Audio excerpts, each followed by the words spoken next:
Soy Fernando Díaz Villanueva, hoy es 10 de mayo de 2022 y esto es La Contracrónica.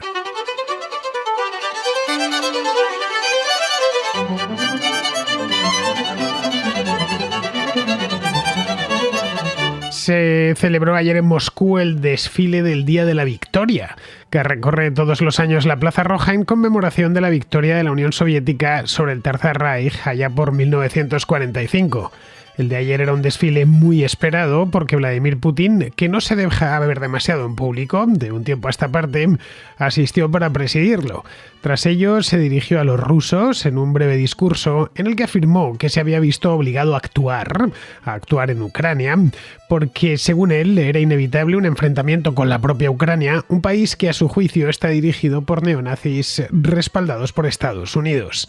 Dijo que los ucranianos habían creado una amenaza para Rusia desplegando tropas, y esto era, según Putin, y esto es textual, cada vez más peligroso. Teníamos que hacer esto, es decir, atacar a Ucrania, aunque no lo mencionó, porque era lo único que podían hacer. Querían que fingiésemos que no nos enterábamos de nada, que nos lo tragásemos, pero somos otro tipo de país, remató. Estaba, como puede advertirse, dando la vuelta a los acontecimientos, colocando a Rusia en el papel de víctima y a Ucrania en el papel de verdugo, a pesar de que no hubo agresión previa y no se ha formalizado declaración de guerra alguna. La invasión de Ucrania es, para el Kremlin, una operación militar especial, formalmente, que tras 2 meses y medio no se ha traducido más que en devastación de la propia Ucrania y crímenes de guerra cometidos por el ejército ruso. A pesar de ello, el ejército ruso no ha conseguido aún hacerse con ninguna de las principales ciudades de Ucrania. Lo ha intentado con Kharkov y también con Kiev, pero hasta la fecha ha fracasado en el intento. Todo esto, por descontado, ni se mencionó ayer en la Plaza Roja. Se esperaba un desfile triunfal, pero no podía serlo, ya que la situación militar en Ucrania no invita precisamente al optimismo, y muchísimo menos a la celebración. De hecho, desfilaron menos unidades que el año pasado, y la Fuerza Aérea no pudo desfilar por el cielo debido al mal tiempo. En Kiev, en Bruselas y en Washington, entre tanto, se esperaba que Putin se valiese de la fecha de esta conmemoración de la victoria rusa, o soviética, mejor dicho, en la Segunda Guerra Mundial. Es una fecha que en Rusia se la conoce, la Guerra Mundial se la conoce como la Gran Guerra Patriótica, para declarar la victoria en Ucrania, o en su defecto, recurrir a la movilización total del ejército, lo que supondría una leva masiva que se uniría inmediatamente al frente. Pero ninguna de las dos cosas ha sucedido. La movilización no se ha declarado porque antes Putin tenía que declarar la guerra, obviamente, cosa a la que por ahora no parece dispuesto. Tampoco ha reclamado una victoria en Ucrania. Podría haberlo hecho, pero hubiese resultado chocante, ya que las operaciones militares no se vencen, en todo caso se resuelven. La de Ucrania se encuentra, desde la perspectiva rusa, todavía bastante lejos de estar resuelta. La guerra continúa, o la operación especial continúa, e incluso se ha intensificado en el este del país, con ataques puntuales a áreas del oeste, cercanas a las fronteras con Polonia o con Moldavia, que es por donde está entrando actualmente la ayuda externa. Pues bien, de Moldavia es de donde proviene la invitada de hoy en La Contracrónica, Olga Rusu. Muchos la conoceréis porque se trata de una tuitera con un buen número de seguidores. Olga es moldava, aunque por su edad nació y se crió en la Unión Soviética. Se estableció en España hace ya 2 décadas y, aparte de hablar también el español como el ruso, es una de las voces más sensatas que he escuchado en torno a la guerra de Ucrania.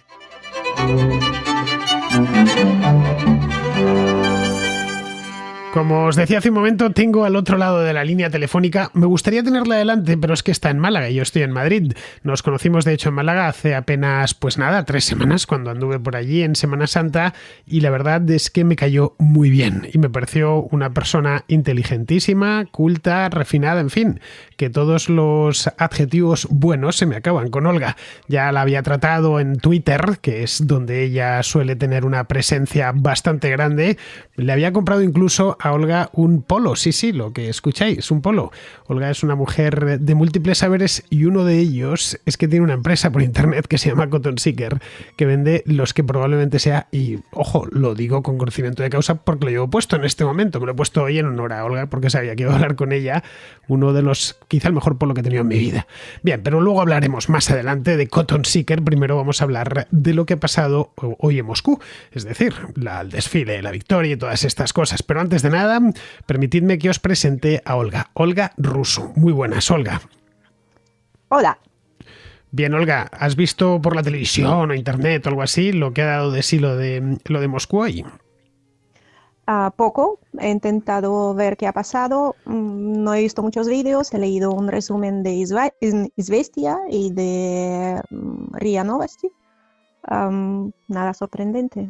Nada que no esperábamos. Bueno, realmente sí esperábamos. Esperábamos algún mensaje más contundente, más fuerte. La única sorpresa es que no ha habido aviones. La parte aérea del desfile se ha cancelado, dicen, por mal tiempo. Y ya está, nada más. Estaba el día un poco feo Moscú, por lo que he podido yo ver en las imágenes, así con nubes y claros. Pero claro, ten en cuenta que aquello está muy al norte y los nubes y claros de Moscú no son los nubes y claros de Málaga. Significa que si el día 9 de mayo hay nubes y claros, probablemente las nubes predominen sobre los claros y haga mucho frío. De hecho, iban con abrigo. Bien, este resumen en Izvestia lo habrás leído en ruso porque tú eres ruso parlante. Comentaba en la introducción que habías nacido en la Unión Soviética y ahí mismo es donde naciste, en la República Socialista Soviética de Moldavia, que era una república pequeñita que luego se convirtió posteriormente en la República de Moldavia actual, un país que está justo entre Rumanía y Ucrania. Bien, los moldavos, si no todos, pues prácticamente todos, hablan ruso porque durante décadas allí se enseñó el ruso. Me contaba Olga cuando estuve en Málaga que era común en su infancia, pues allá por los años 80, que los padres, incluso los moldavoparlantes, buscasen enviar a los niños a colegios rusos para que aprendiesen el ruso porque era la lengua de prestigio, por lo que tú recordarás perfectamente otros 9 de mayo de tu infancia y de tu juventud, ¿no? Especialmente de tu infancia, que es cuando todavía existía la Unión Soviética. Sí, los recuerdo perfectamente. Parte del ritual era el día antes buscarse una rama de árbol, hacer flores de papel con servilletas y desfilar con estas ramas decoradas al día después en el desfile del 9 de mayo.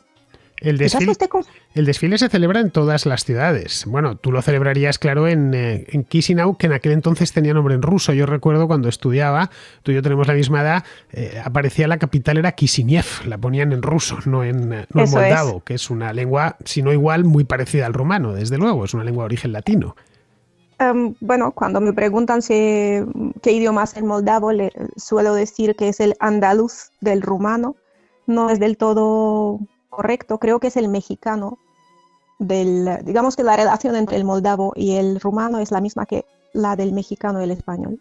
Es el mismo idioma hablado de manera un poco distinta. De todas maneras, allí en Moldavia se percibe Rusia, a pesar de que está lejos, porque no hace frontera Moldavia con Rusia, sino con Ucrania, se percibe como algo muy cercano por un paisillo, por llamarlo de alguna manera, porque es una de estas cosas raras que existen por el este de Europa llamado Transnistria, que no sé cómo lo llaman en ruso, Pridnestrovia o algo así, que está en el río Nistro en rumano, que se independizó de Moldavia ya por el año 92 y se independizó, entre otras cosas, gracias al apoyo de Moscú, al apoyo del Kremlin. En aquel entonces no estaba ni Putin, estaba Boris Yeltsin, y desde entonces se ha mantenido ahí poniendo un tanto en jaque la propia existencia de la República de Moldavia y envenenándole la existencia.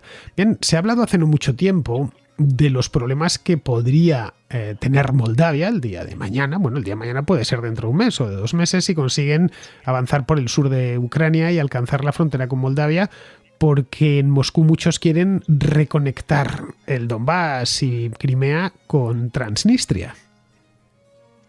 Así es, pero si ves el mapa, no es algo que parezca muy probable en el próximo mes, dado que las cosas cambian muchísimo.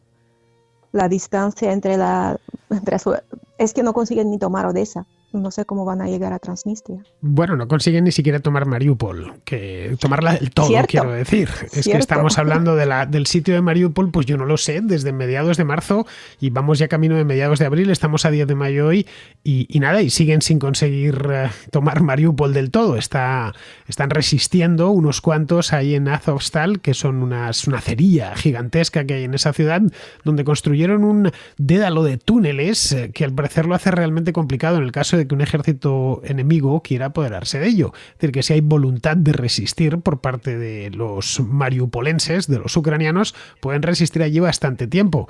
Mariupol es un poco, no sé si te parece a ti, Olga, en cierta medida, una metáfora de lo que ha sido la guerra de Ucrania, ¿no?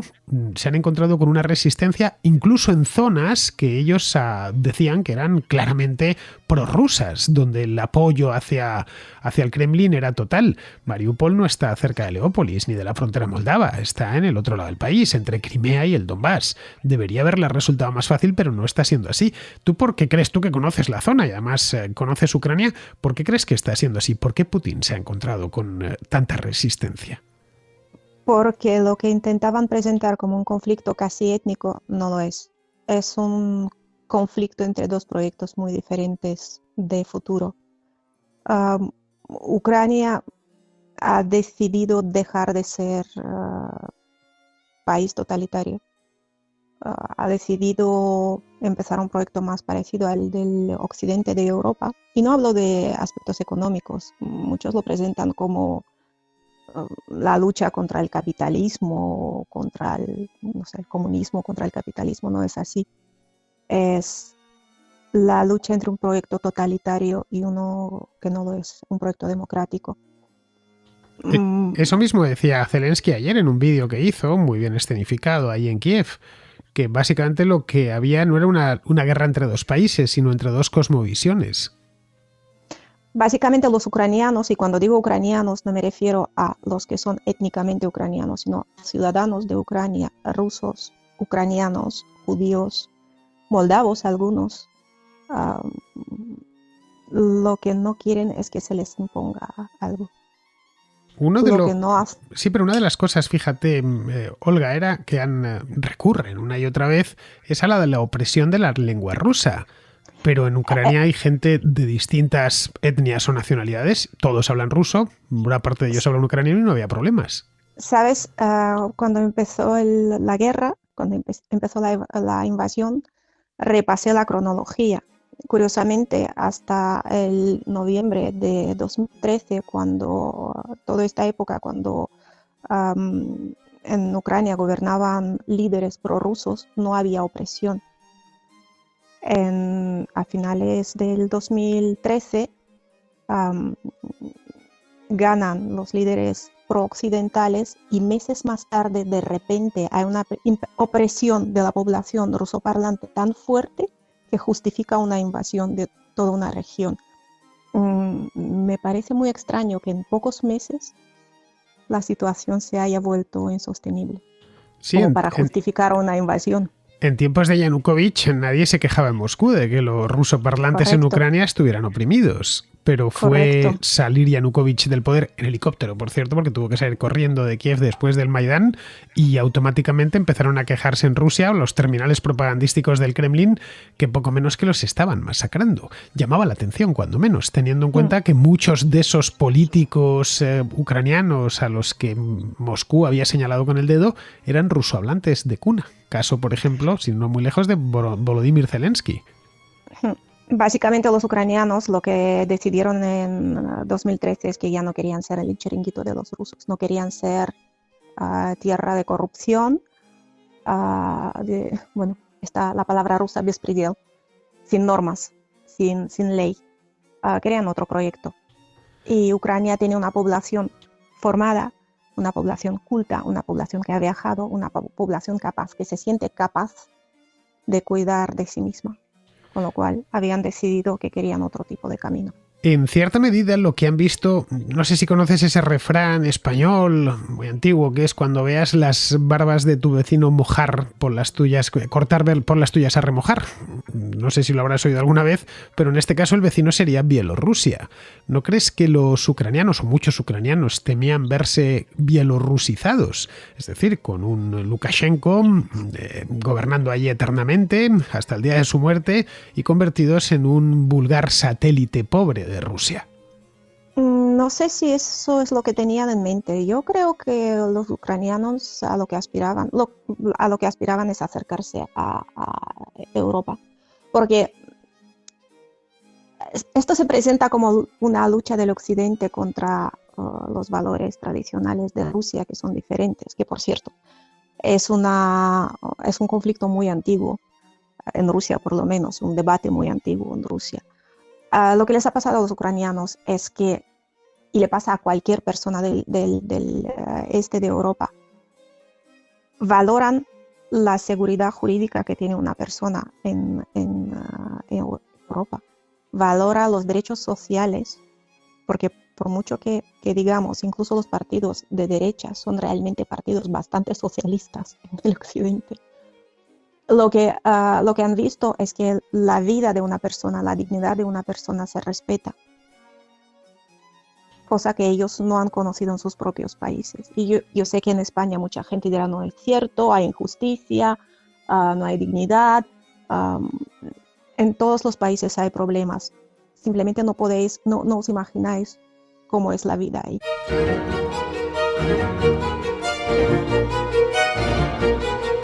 Esto sería extrapolable a otras exrepúblicas soviéticas, como puede ser el lugar donde tú naciste, Moldavia, o incluso las repúblicas bálticas. Pero allí se las apañaron en el Báltico para reinventarse completamente de cero y hoy son 3 países extraordinariamente prósperos y libres. No podría ser que estuviesen, bueno, los propios moldavos, por supuesto, pero también los ucranianos. Si han podido hacerlo en Riga o han podido hacerlo en Tallinn, ¿por qué no podemos hacerlo en Kiev? ¿Por qué no podemos aspirar a más? ¿Por qué tenemos que resignarnos a nuestra suerte? Solo por el mero hecho de hablar ucraniano, que es una lengua eslava. Es un poco absurdo. No sé, yo desde luego si fueras ucraniano lo tendría claro. Si me dan a elegir entre parecerme a Alemania o que mi país se parezca a Alemania o a Luxemburgo o a Bélgica o a Francia y se parezca a Rusia, no tendría la menor duda. De ahí que me sorprende que aquí en Occidente haya encontrado Putin, o la causa de Putin, haya encontrado tantos partidarios. Supongo que para ti el estupor será absoluto, todavía mayor porque conoces aquello de primera mano. ¿Sabes? Lo entiendo cada vez más cuando... Bueno, yo estudié sociología, lo siento, culpable. También ciencias políticas, me avergüenzo mucho de esto, pero bueno. Cuando lees libros sobre qué necesita una persona, a qué aspira, qué la hace feliz, contenta, no es la riqueza en términos absolutos, sino la sensación de evolución, de que mañana va a ser un poquito mejor que hoy y que tú puedes hacer algo para mejorarla un poquito.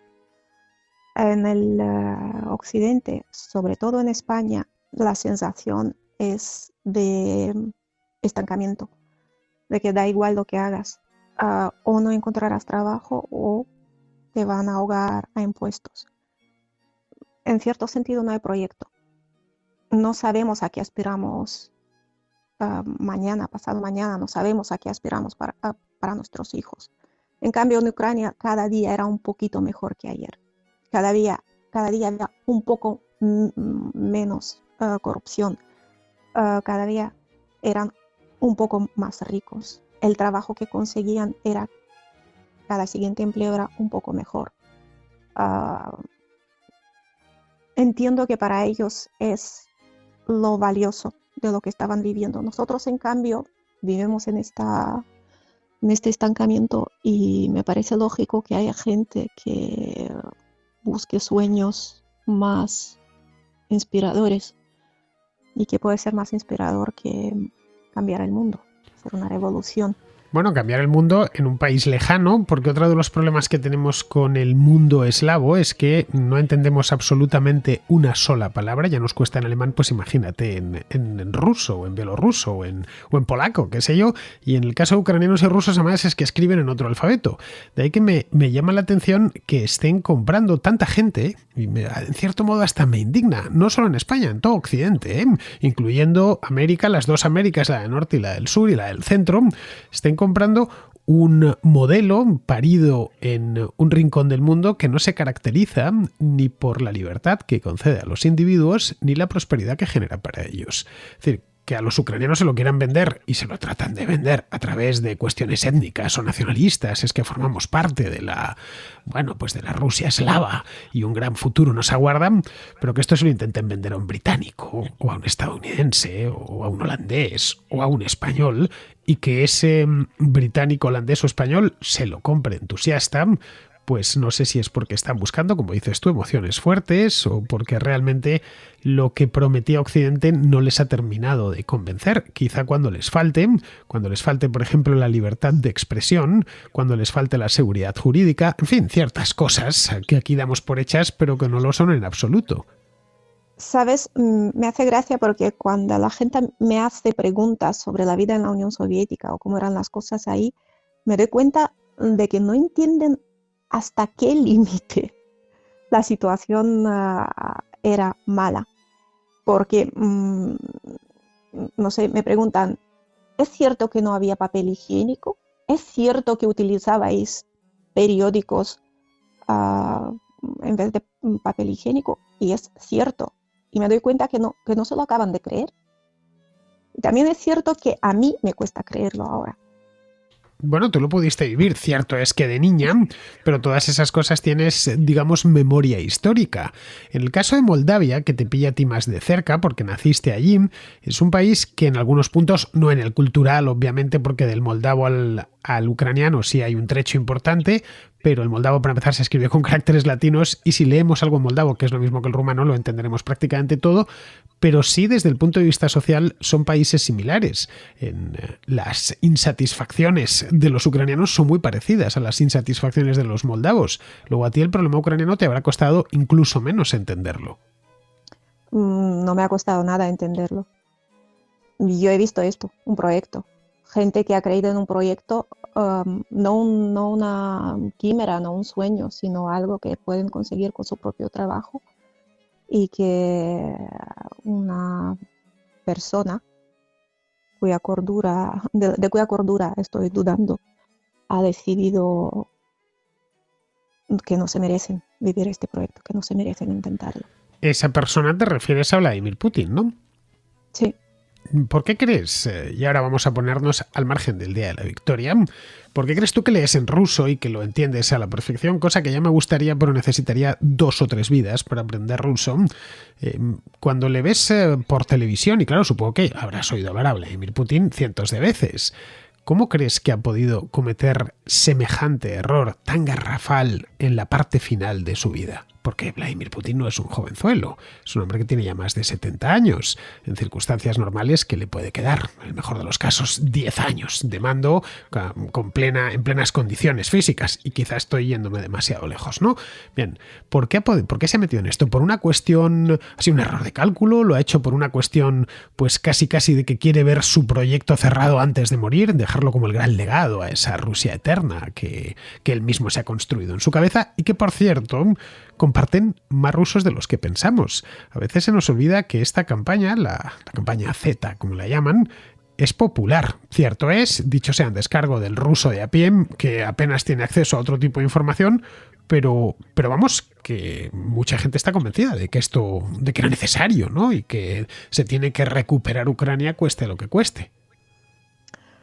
Pues lo que le suele pasar a cualquier jefe con mal carácter, la gente deja de decirle la verdad, porque te puede costar el puesto o te puede costar la vida, con lo cual todo el mundo le dice lo que quiere escuchar.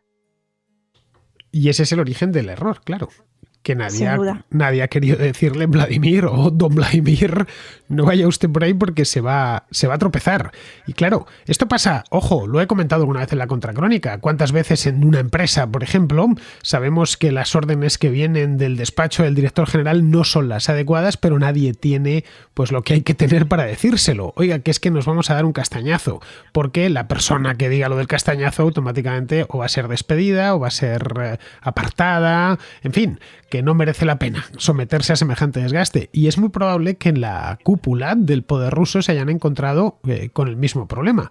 De ahí que los errores se van encadenando uno tras otro, y esto ayudaría a entender por qué, a pesar de que el ejército ruso sobre el papel es tan poderoso en número de unidades, bueno, de recursos humanos, vamos, de personal movilizable y supuestamente con unas armas maravillosas al nivel de las de Estados Unidos o de las de China, pues le tenemos ahí, combatiendo casi por cada palmo de terreno contra un ejército que es a todas luces inferior en todo, menos seguramente en motivación.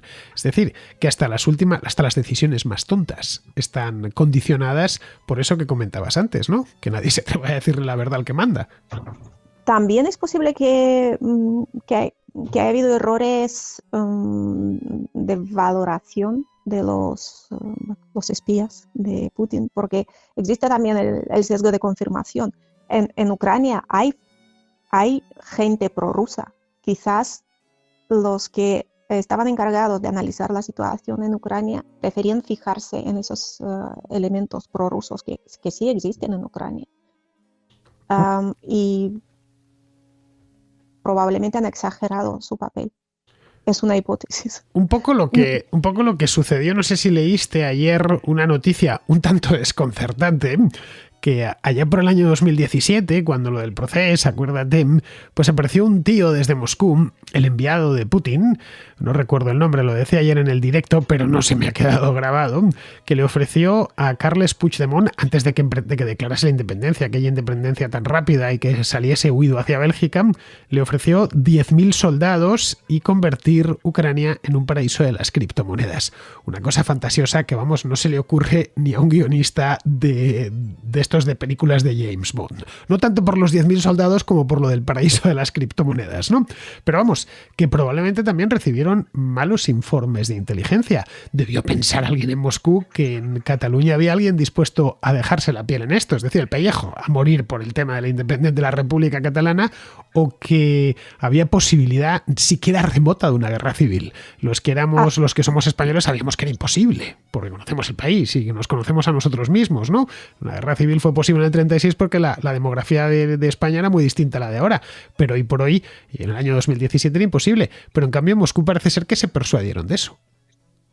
Pues lo que los rusos no entienden, que aquí se vive bien de verdad, aquí nadie está dispuesto a morir por la patria. Por lo que menos están dispuestos a morir es por la patria. Ellos, en cambio, sí están dispuestos a morir porque es lo único que tienen, lo único a lo que se pueden agarrar, lo único que da sentido o dignidad a sus vidas.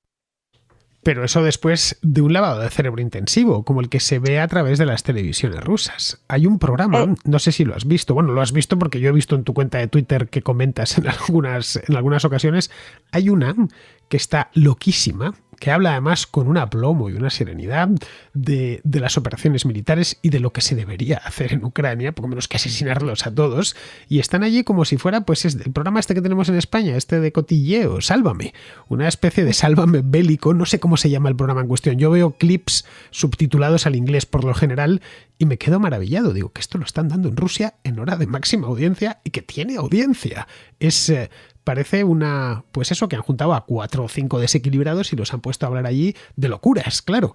Y se ve que es gente, bueno, diría normal, vamos, que no van con una camisa de fuerza ni nada de eso. Este tipo de cosas, al final, año tras año, van calando, ¿no? Es solo la última fase. Llevan siglos hablando en estos términos. En términos del imperialismo ruso. Exacto. Bien, pero imperialismo existió en otros países de Europa, existió en Francia, existió en España, por supuesto, existió en el Reino Unido, hasta en Alemania. Los alemanes la liaron gordísima 2 veces en el siglo XX. Pero en el mundo contemporáneo, no lo sé, o en la Europa contemporánea, y más teniendo tampoco de lo que presumir, porque la economía rusa, a ver, es un poquito, ahora ya no, pero en sus mejores momentos era un poquito más grande que la española. Ojo, con 3 veces más población. No estamos hablando de una potencia. No había mucho de lo que presumir de imperio. Que los chinos saquen pecho, pues bueno, pues puede llegar a entenderse, ¿no? O que los estadounidenses, incluso que los británicos, que con su islita pequeña, ¿no? Pues tienen un PIB tan grande, ¿no? Y una presencia global tan grande. Pero no había mucho de dónde rascar para presumir de imperio. Sinceramente, quizá hace 100 años, pero ahora... Estoy entrando en el terreno del cuñadismo porque no he estudiado mucho este tema, pero son intuiciones. Tus intuiciones son muy valiosas, Olga. Creo que el imperio español, el francés, el alemán, el británico, lo que buscaba era dinero. El imperialismo ruso lo que busca es que les tengan en cuenta. O sea, Recuerdo que estás diciendo un imperialismo espiritual o algo así. Es un imperialismo estúpido. Sí, ellos dicen que es un proyecto, ellos son la tercera Roma, ellos son el centro espiritual, el último reducto espiritual de Europa. El sueño absurdo de los rusos es conquistar Constantinopla para recuperar el imperio bizantino. Si fuera por lo menos con objetivos económicos, pero no lo es por el poder, por la fuerza, por presumir que somos fuertes. Es manifestación de un complejo de inferioridad de siglos.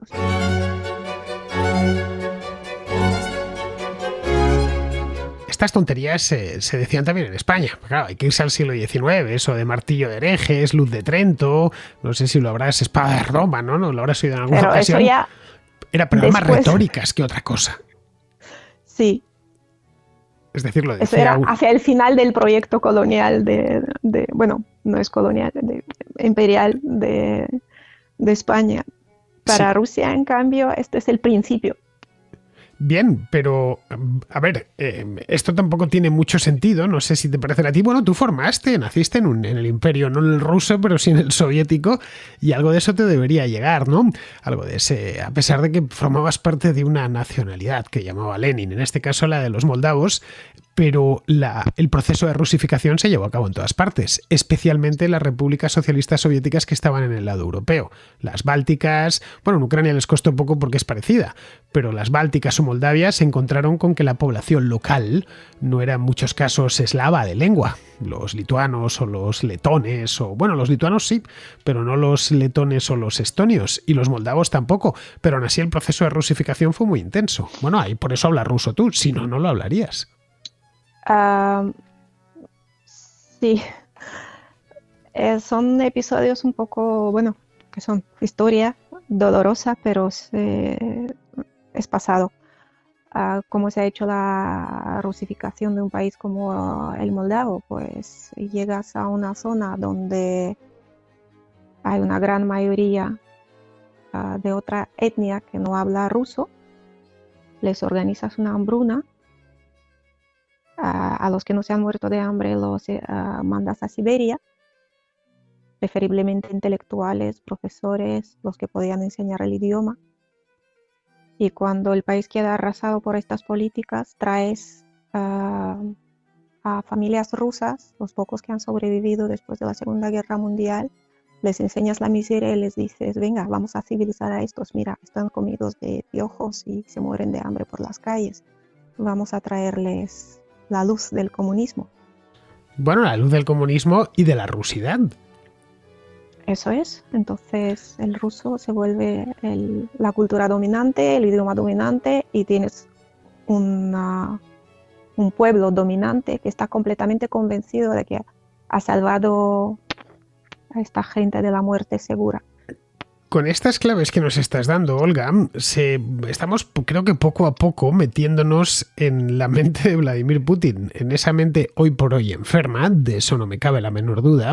Nadie en su sano juicio hace lo que ha hecho este hombre los 2 últimos meses, porque a la Fernando, vista está... muchos son en su sano juicio. Lo que pasa es que lo han hecho en 1917, 1918. Ha sido hace tanto tiempo que no nos acordamos.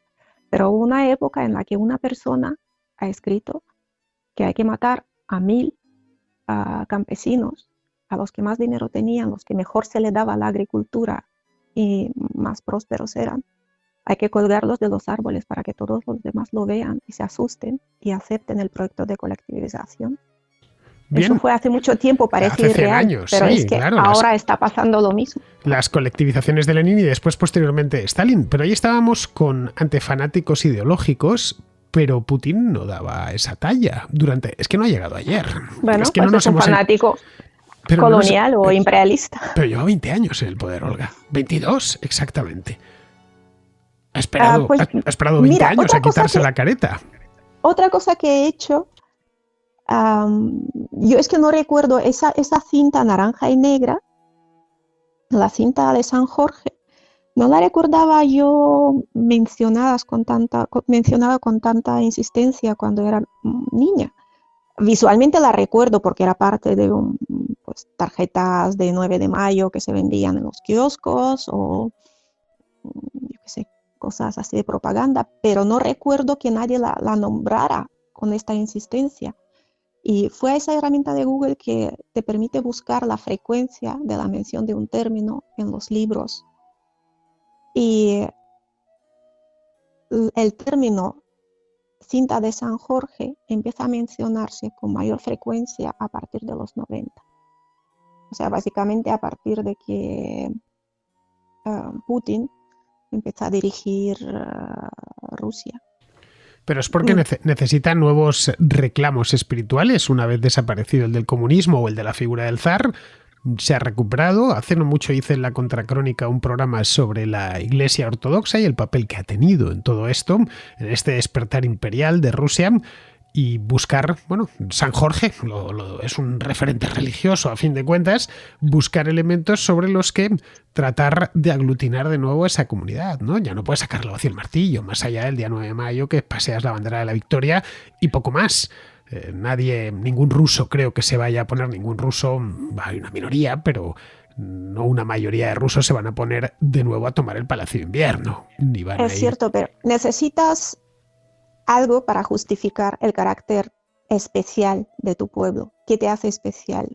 No puedes decir que eres el pueblo elegido. No puedes decir que eres ario, porque eso ya se ha probado. Lo que están diciendo son el pueblo que ha derrotado el fascismo. Entonces, toda esa mitología tiene que ver con eso, con la victoria en la Segunda Guerra Mundial. Un detalle curioso que leí en Twitter, no caí en este aspecto. Alguien decía, Rusia o la Unión Soviética no ha liberado Europa. Lo que han liberado es la Unión Soviética. Bueno, aparte de hacer un cinturón de países satélites, Polonia, Checoslovaquia, Rumanía, etcétera, que los tuvieron esclavizados durante 40 años. No hay una ¿De qué liberación de Europa podemos estar hablando? Han recuperado su territorio y han avanzado un poquito más para... No de la liberación de los húngaros, te lo aseguro, que tuvieron que entrar a reprimirles en el 56, o de los checos, que tuvieron que entrar en el 68, o de los berlineses, que entraron en el 53 con los tanques y los soldados a disparar. Pero si te fijas, si nos vamos a la historia de la Unión Soviética, uno de los reclamos que empezó a hacer el régimen soviético a partir de la muerte de Stalin, Stalin todavía buscaba su legitimidad de la Revolución de Octubre. Él había sido uno de los bolcheviques. Claro, a partir de Khrushchev, que también había habido la Revolución de Octubre, pero no desde luego en un puesto dirigente, ni mucho menos porque era más joven, a partir de ahí encuentran que el socialismo no está dando los frutos perseguidos, o por lo menos los prometidos, es decir, no ha superado al capitalismo occidental, no ha hecho de los rusos más ricos ni más libres, y necesitan un reclamo propagandístico. Y ya la hoz y el martillo no lo tiene, como sí lo tiene, en cambio, esa lucha que todos los rusos, bueno, ucranianos, bielorrusos, en fin, que el pueblo soviético había librado contra el invasor alemán. Y a partir de ahí es cuando esta fecha del 9 de mayo se convierte en una de las fechas principales que la Rusia moderna, la República Rusa, la Federación Rusa, recupera ya a partir de los 90, y Putin la ha llevado pues a esta suerte de fecha casi fundacional del país. Ya ves tú, de un país tan antiguo como Rusia. La tienen como a partir de la cual que orbite toda la propaganda oficial. Somos, como bien dices tú, el país que ha vencido al fascismo, a pesar de que también le vencieron los británicos, o los estadounidenses, o los franceses en menor medida, pero también. Pero monopolizando el hecho de nosotros solos ganamos la Segunda Guerra Mundial. Luego, la Unión Soviética servía para algo. Y su misión en la historia era vencer a estos tipos. Sí, de hecho, Rusia decía que salvó a Europa 2 veces. Una vez parando a los mongoles y la segunda vez parando a los alemanes. Sí, formen parte de la mitología. Sí, eso forma parte de la mitología rusa. Lo de los mongoles ya lo sé, por aquello del Rus de Kiev, ¿no? Que cayó a raíz de las invasiones mongolas. Hice un programa precisamente sobre esto, pero no en la contracrónica, lo hice en la contrahistoria. Bueno, pues vamos a ir ya poniendo el punto y final al programa. Vamos a ver una última cosa. Tú, ya sé que es pedirte demasiado, Olga, decirte que por dónde crees que irá la cosa, porque yo no lo sé y entonces no creo que tampoco lo sepas tú. Pero claro, tienes acceso a un tipo de información que yo no puedo acceder, obviamente. Bueno, sí, puedo leer la prensa rusa, cosa que hago y mediante el traductor de Google, ya sabes, ¿no? Pero no es lo mismo. No tengo el acceso a las fuentes rusas como lo tienes tú. ¿Tú no percibes por algo de descontento en Rusia? Porque esto, evidentemente, las sanciones, el aislamiento, etcétera. Rusia era un país que estaba, Rusia no era la Rusia del 91, un país aislado, que no tenía contacto apenas con Occidente. Los rusos a lo largo de los últimos 30 años han estudiado en Occidente, tienen amigos fuera, en fin, que España está llena de rusos o ha estado llena de rusos. Mira la Costa del Sol desde siempre. Yo he conocido muchísimos a lo largo de los últimos 30 años y claro, esta gente ve que algo ha fallado. Pues desde la Instagramer que se ha quedado sin la cuenta de Instagram hasta el tipo que trabajaba en una empresa occidental, cualquiera de ellas, qué sé yo, la Volkswagen, y que ve que se ha quedado sin empleo o se puede quedar sin empleo porque es que no le llegan automóviles desde Alemania o piezas, ¿no? Es decir, esto no se ha convertido todavía en cierto descontento basal y que quizá eso explique que Putin se niegue a declarar la guerra. Pues sinceramente me ha sorprendido mucho lo que ha ocurrido hoy. Me esperaba cualquier cosa menos un mensaje blandito, así, no muy diferente a todo lo que escuchamos hasta ahora. No confiaría mucho en el descontento de los rusos. Lo que sí confío en los factores objetivos. Por mucho que se hable de que las sanciones han fracasado, las sanciones no han fracasado. Solo que no pueden ir de 0 a 100 en 2 días. Pero para Rusia es cada vez más difícil hacer comercio internacional. Esto desgasta. Desgastó a la Unión Soviética, que no tenía estos problemas. Y tenía una ventaja que Rusia no tiene. Tiene una población en crecimiento. Rusia se está muriendo. Bueno, y un sistema económico que tenía la Unión Soviética que era autónomo en gran medida. Es decir, la industria soviética no estaba esperando piezas del oeste, pero es que la industria rusa sí que los necesita, porque está en los últimos 30 años, si algo se ha producido ha sido la interconexión de Rusia con todo el sistema económico mundial. Los rusos no han vivido aislados. Yo no sé cómo verías tú el Occidente cuando eras una niña, cuando pues allá por los años 80 o un adolescente, pero desde aquí te lo digo yo ya, lo veíamos como un lugar inaccesible, nada más, que nos llegaba, bueno, pues la información con cuentagotas y poco más. Sabíamos que había un muro en Berlín, que en Europa estaba partida por una empalizada, por un telón de acero, vamos, y era poco menos que imposible visitar aquellos lugares. No había turismo, muy poquito, era un lugar que vivían al otro lado del telón, nada más. Era imposible conocer, qué sé yo, un polaco o conocer un ruso, un moldavo, ya te digo, totalmente imposible. Bien, pero ahora mismo no es así. Ahora caray, que Ryanair volaba a esos sitios. Pues supongo que antes o después querrán volver al estilo de vida, se cansarán de la guerra y querrán volver al estilo de vida que tenían antes y verán que les es muy difícil. Pero la gente se acostumbra a cualquier cosa.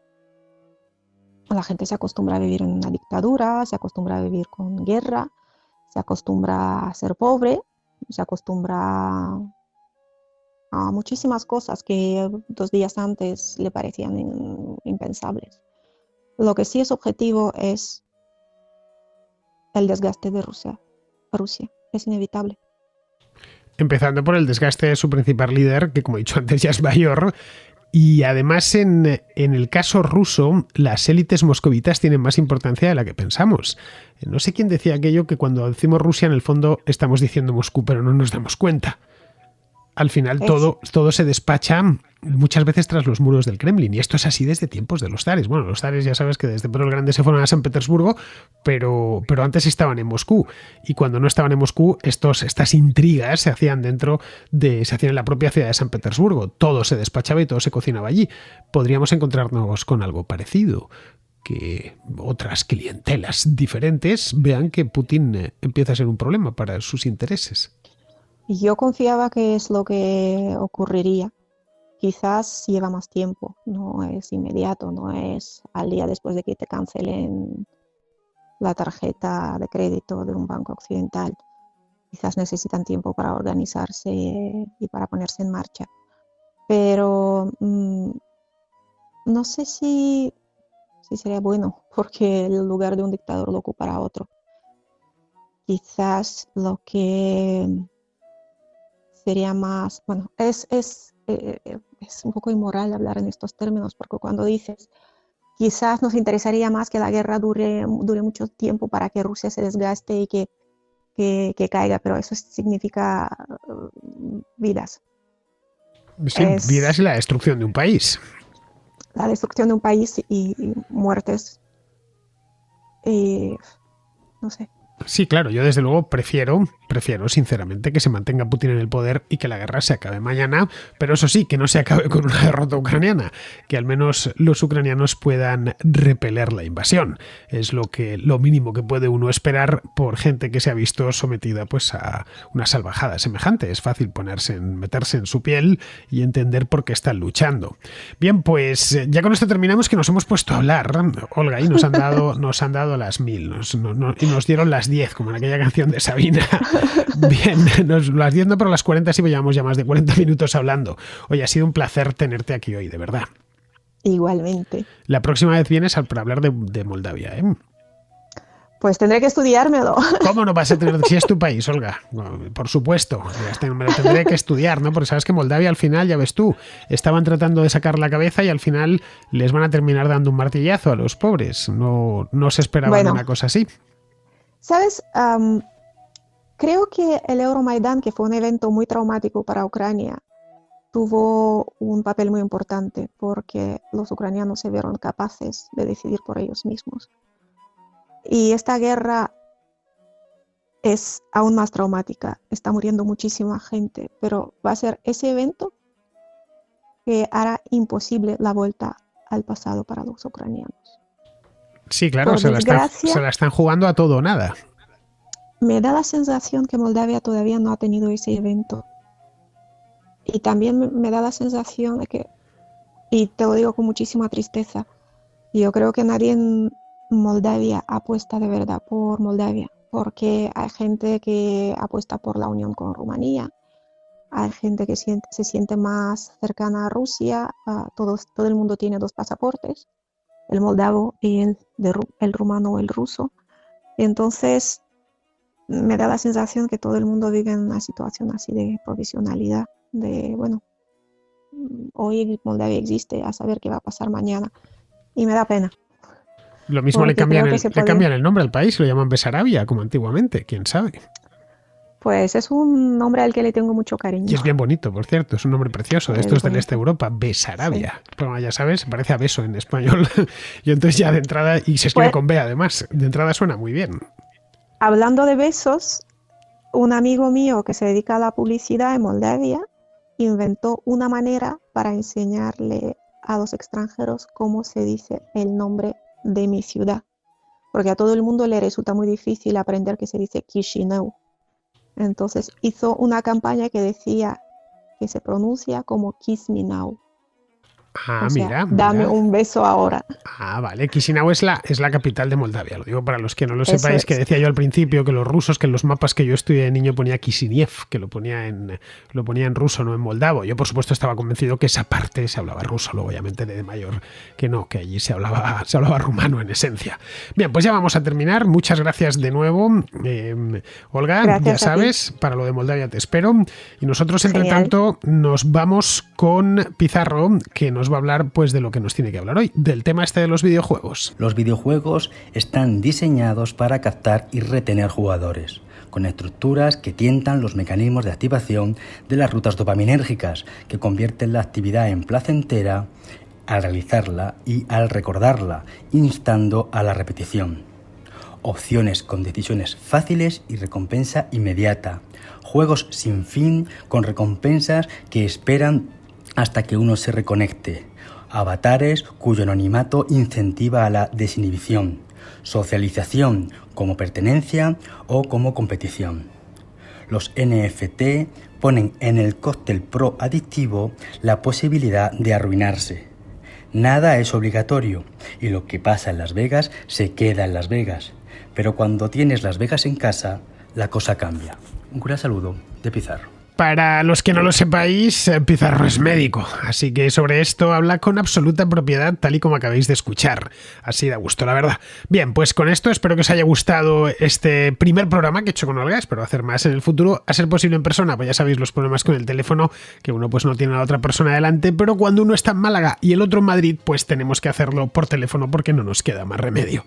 Bien, queridos, pues con esto me despido de vosotros. Hasta mañana.